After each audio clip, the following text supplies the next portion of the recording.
But Anara, Wolvid Familiar, 3 and a green Wolf Beast, 4/4. As long as it's your turn, commanders you control have indestructible. I'm pretty down on it. Yeah. I mean, yeah, it whatever. does what it does. Yeah, nothing other than like, I guess you can play this as some sort of like board wipes deck or whatever, but I'm not too impressed. Gil Galandra, Caller of Wirewood, 2 and a green for a 1/2 Elf Druid. Tap to add green. When you spend this mana to cast a spell with a convert mana cost of 6 or greater, draw a card. Apparently it's really good and limited, but I don't care. Thumbs down with the rider of this is good in a specific type of deck. It doesn't do anything different or exciting that I'm able to explain to you that you can't understand by reading the card. It's cool. Halana, Kess and Marsh, 3 and a green reach. Whenever another creature enters the battlefield under your control, you may pay 2. When you do, that creature deals damage equal to its power to target creature. Partner, 3/4. Other than the fact that like me as the rest of the internet definitely shipped Alena and Halana together, I'm thumbs down from a play. It's like so mana hungry for fighting, which is always bad. Yeah. Well, it's cool that it's not fight. The one thing I was going to point out is it's not fight. It's the good version of fight. So yeah, I mean, I would imagine Halana is great in Commander Legends draft. Like if you're wanting green, like constant kill spells for 2 mana feels real great. But I think she leaves some to be desired for it. But I bet she could show up in the 99 of some Commander decks. Like I definitely want to try her out in my Kogla deck because she's a human that allows extra fights. And I might try her in Marath just because like fighting with cards like Boris Reckoner or stuff like that have its potential. I had a few of them in there, other fight cards, and every time I'm like, oh, this card's not that good. Fighting is still not, like, I don't know. Even if it's biting, it's not that great. And the fact that it's not fight has its problem. I don't know. I'm off of it. Itch Techic Salvage Splicer, 4 and a green, Human Artificer, 1/1. When Itch Techic Salvage Splicer enters the battlefield, create a 3/3 colorless Golem artifact creature token. Whenever an artifact is put into a graveyard from the battlefield, put a +1/+1 counter on Itch Tick and a +1/+1 counter on each Golem you control. Partner, this is they're in New Phyrexia. There was a draft strategy and a key feature that there were a bunch of splicers that made 3/3s. Famous and modern is the First Strike one, the 3 mana First Strike makes a 3/3. All golems have First Strike. Yeah. Claw Splicer. No, it's not Claw Splicer. Blade Splicer. Just because you got a lot of, it's like a 4 mana 3/3 First Striker that you can bounce or do cool things with or sacrifice and still get a benefit. I'm actually, other than that, this is like a green artifact tribal card, which is pretty rare. I'm relatively thumbs down, so I'm letting you go if you have a thumbs up. Itch to Keck makes me think a lot of Nadir from earlier in that they both have a lot of text going on in their text box. And Itch to Keck, for example, triggers whenever any artifact is to put into any graveyard. So this kind of encourages you to play, like, artifact removal is good in Commander. Everyone's playing Mana Rocks. Mana Rocks are good for you to play, so everyone is playing them. So playing into some of Green's artifact destruction spells, and knowing that you're going to get to like pump up your team when you're destroying other people's soul rings and stuff, feels cool. And I'm also interested in seeing Itch to Keck with Armix, the Filigree Smasher, just because he is a golem, so it'd be cool to kind of roll them into one another. I wish, like, white and blue have the really good splicers, and so I wish there was like a better partner for Itch to Keck to allow you to play all the... I would be significantly more hyped if this was one of the original, or if this was, like, I would hope that in the future we get partner, an ally color partner, an additional allied color partner option, and I would love a blue-white version of this to go with this, maybe. So you have those... That does golem some... Yeah, so you could do, like, a Bant Splicer golem deck, which would be really cool, because, like... Yeah, the green ones there are some good green ones. I think there were like 3. Like, I think it was in those white, green, and blue were the main 3 colors. It was mostly in Bant. Yeah, I think Bant is where the splicers were. But currently, if you want to play Bant golems, you have to play with Ishai, which is... Ishai is not a bad commander, but it doesn't do anything for this playstyle that Itch to Keck wants you to play. But so I don't think this card is bonkers by any means, but it does... It is a interesting commander that plays in a new space for green. That is like one statement, kind of following up on that. I think that this more, like, I understand why they didn't do the 2 color allied color pairs as additional options, but like you have 2 options per enemy color combo, but because you don't have 2 colors for allies, it just means that there's like weird color combos that are not that good, or they're very, very specific. And I do wish we had 2 options per color combo to go along with these, and these make me want it more. Like there's been a bunch of times where like, oh, I could make a cool Mardu deck. Oh no, because then it's just another like all the white cards. I was like, oh, but then it's just a Mardu with Vial Smasher, which like I don't need 5 Vial Smasher decks. Or like I want to do here, I wish I could do a blue-white one. There are multiple times we've talked like, oh, I would do blue-white this, and I was like, oh no, that's not going to work. Like so I wish there was a little bit better options in green-white, black-white, blue-white, blue-black. I don't even remember what the blue-black one is. What is the blue-black one? Blue-black one is Silas Rin. Right. And then, which is like also kind of... And Silas Rin's not so bad. Silas Rin is great, but it's like, specific. Silas Rin could probably be... And like Itch to Kek could be cool with Tago, right? Because you're sacrificing rocks all the time and you're making rocks, so your Golem and Itch to Kek are getting bigger. So I think there's a couple of fun partner pairings you can do with Itch to Kek. So I don't think this guy is going to be destroying any local tables, but I think he does something cool, and I'll be interested to brew around him.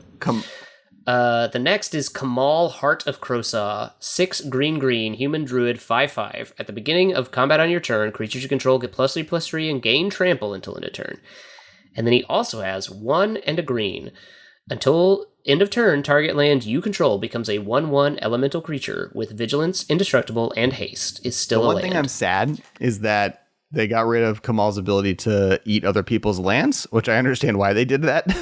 But I think that was an unintended consequence of the Fist of Krosa. Yes. Well, and like now that Kamal can just pair off with a black deck, right? Like you can have those colors together. It's like you can guarantee have like him and something that gives -1/-1 to something or whatever. So I like the world is better that Kamal can't do that. But you know, a man can dream of doing mean things. As it is though, this Kamal is really strong and might be one of the objectively strongest of the partners, because you basically get to start with what's essentially a kind of crater hoof in your command zone. I mean, he costs a lot, but he's in the right color to cost a lot.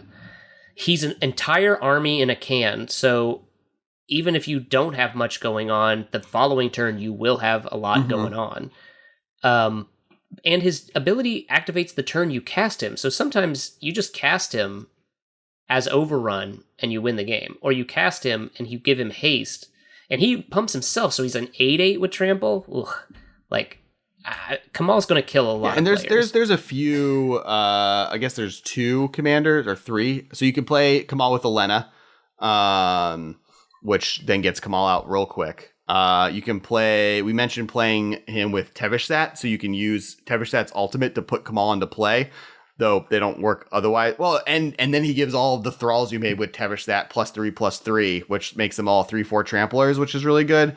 And then I guess you could play with Galandra, right? That's the other mana producing partner commander. I mean, I think it's interesting. You can combine him with any of the commanders who make tokens, so Tana or Nadir, even Itch to Kek again. Like just filling up the board with dudes to then get pumped with when Kamal comes down. Yeah, pretty gnarly. Anyway. Definitely. Yep. Kodama of the East Street, 4 green legendary creature spirit, 6/6 reach. When another permanent enters the battlefield under your control, if it wasn't put onto the battlefield with this ability, you may put a permanent card with equal or lesser converted mana cost from your hand onto the battlefield. This card's gonna ruin my day. So can I thumbs up? So the funny thing about this card is I love that there's like so many gags on it. Like it's a Kodama with reach. Great. And it combos with Kodama's reach. Because if you have Kodama the East Tree in play and you cast Kodama's reach, you get to search your deck for a land, put it in your hand, search your deck for a land, put it onto the battlefield, which triggers Kodama the East Tree, so you get to put that land you just got into the battlefield. Okay, that's cool. So, I like that. Like, I feel like that's the gag when they created it. It was like, oh, what if Kodama triggered off of its own Kodama's reach, and it was a Kodama that had reach, huh? Are there? But then I think he's also just sort of Is there silly a west good. tree or a north tree or a south tree, or is this the first? There are 5 total Kodamas. 4 of them now have been made. Oh, okay. So there's Kodama of the North Tree was the only one that saw any play. Oh, yes, 4 of the 5 have been made. Kodama of the North Tree is a 6/4 with trample that has Shroud for 5. So it was the one that saw play in like green Stompy decks because a 5-mana 6/4 trampler that can't be targeted. Then there was Kodama of the South Tree, which had a Spirit Craft trigger. It didn't matter. And then Kodama of the Center Tree was a Spirit Tribal mono green. I mean, they're all pretty bad. Kodama of the East Tree is the first real good one, but we do not have a Kodama of the West Tree. So one of these days, Wizards, you're going to make Kodama of the West Tree. I'm watching. We got I'm ready. The original one had North, Center, and South, and we now have East, and there will eventually be a West. Got it. Yes. Cool. And on a long enough timeline, when we go back to Kamigawa in the year 2070, they will have Kodama of the Northeast Tree. Was that a joke, or do you know? And the Southwest do you know the thing? Tree. So small, weird, not leaks, but like they were it was a what's it called? Like a market research thing, I think. Where they showed concept art for like Matrix-esque cyber hack Kamigawa, future Kamigawa, where it like is like more artificery Kamigawa block that has since become more and more like cyberpunk Kamigawa. more and more confirmed to be like a thing. So we'll see. It's a possible future, but so that might be happening. My understanding is that they figured out a way to make Kamigawa 2. Which makes sense. It sounds dope. I'm so down. And that's where the West Tree is going to be. It's going to be real old. It'll be like the only one that's left. That's just such a cool story idea. I'm taking what Kamigawa was, which was like such a nature-focused world, and then adding the layer of like and making it the cyberpunk cities on top of that, and like the fight between. They kind of do that in Avatar: Legend of Korra. Spoilers for that now, but eventually, like the spirit world starts encroaching on the regular world. Very Kamigawa. And at that point, like they're in like 1920s city steampunky kind of world, so it's like similar, and it's cool. It's a cool issue that they had to deal with. Next card, Numa Jiraga Chieftain, 2 and a green, Elf Warrior, 2/2. At the beginning of combat on your turn, you may pay XX. When you do, distribute X +1/+1 counters among any number of target elves. The fact that you have this is probably the best green option to pair with Mira of the elf partners is the only thing that really jumps out to me. Or Nadir. He actually has some combo potential with Nadir, so I'm sure if you're drafting black-green elves, you like Numa with Nadir or Miara. But Numa on his own, I mean, you're asking a lot of mana. Two mana per +1/+1 counter, and only at the beginning of combat.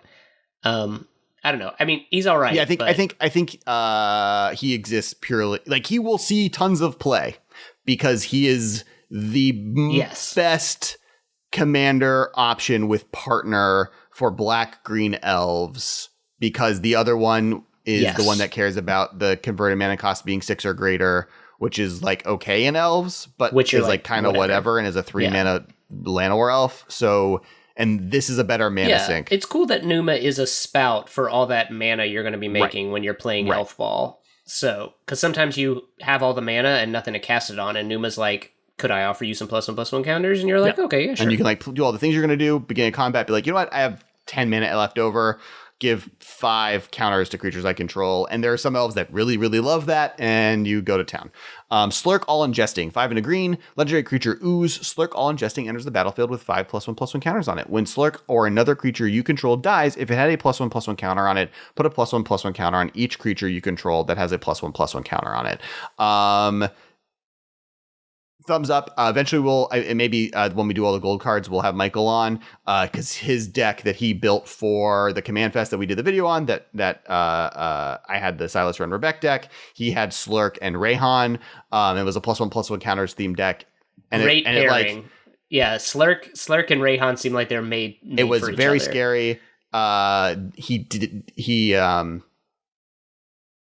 didn't get to actually get the combo of his two commanders online, but Black-Green +1/+1 counters is a legit threat in Commander. It can get real big, real fast. And the fact that they work together because it like they both care about them dying, so you start like doubling up the counters that you're putting on things is really cool. It's also once again in a color that doesn't care too much that it's 6 mana, and it's really good. It's cool. It's cool to have another legendary ooze that will definitely interact well with all the other oozes ever printed in Magic. So Slurrk is also kind of covering those bases too. And there's a lot of +1/+1 counter themes in this set, so Slurrk pairs with quite a lot of the other partner commanders from this set really well. And just a generically and Michael's dude. list, we have. I think we probably can post all 4 deck lists from our video that were there in this video, so that you can see it. Michael's list is below. It's really cool, and scary. And that is it for today. We have now covered every one of the partner commanders from this set that are new. I guess last question. I know a lot of them. Last question for you, Marshall. Who is your favorite original partner commander? My favorite original, I mean, it's probably Timna. I mean, she is so good, but she also just most consistently, like, I feel like what she's doing is she's very fair, but very good. Just like drawing 3 cards a turn, if you can make it happen, is good enough to be great. Yep, I think that's fair. Right. Yeah, I think she's probably my favorite. I think it's like her Silas Run, which I've never had a deck before this now, which I really like because I didn't like any of the other things pairing with him. I didn't want to do 4 color, which were how he was built was to be like a Brea style deck, and Brea's better. Yeah, like partner him with Akiri. I think he came in the deck with Akiri. I really like Bruce. Tana too. I think I'm with you. I think it's Tinma and Silas Ren to me are maybe my 2 favorite. Cool. Thank you so much for being on today. Thank you, listeners, for listening to the whole partner review. We got through all of them. It was a whole ordeal. Make sure to check out the hot take. It comes out on Friday, and it's about mind theft, and if you like that or don't like that in Commander, and where that falls on like the scale of like unfun things people do in Commander. Make sure check out last week's hot take, last week's episode. Also, check out the tonight. We will be releasing our Commander live stream every Monday night at 7:30 PST. You can find the podcast at the MMcast. I'm at Kess Wiley everywhere. We stream at Kess Wiley on Twitch. Marshall, where can people find you? I'm at Marsh Unfocused on And then the last thing we want to bring up is that there's a new opportunity. So Marshall runs the producing company that makes the podcast. We are Time Traveler Media, a independent, homegrown podcasting and videocasting company, and we are looking to expand our roster. So if you have skills in video and audio editing, and obviously you listen to this podcast, you know about Magic, we are looking for you. So please reach out to me. You can shoot me an email, marshall@timetravelermedia.com, or you can find me on the Twitter, again, at Marsh Unfocused. Perfect. So, yeah, you can help make the Masters of Modern podcast happen. All of this business. Help make your favorite content. And thanks everyone for listening. Hope you guys like that. And what we do want to see, if you can comment below, we'd love to hear what combo you're most excited by and what you're going to be building. I think we asked other questions. Yeah, there are 1,485 possible partner commander pairings now. So which of the 1,485 are your favorites? And going through this episode, I realized that I'm going to build a Tevishtat Tormod deck. Didn't know that beforehand, but I love myself a Bloodghast. And I'm excited to make Bloodghast.deck. All right, thanks everybody. We'll talk to you guys next week. This has been a production of Time Traveler Media, sending podcasts into the future.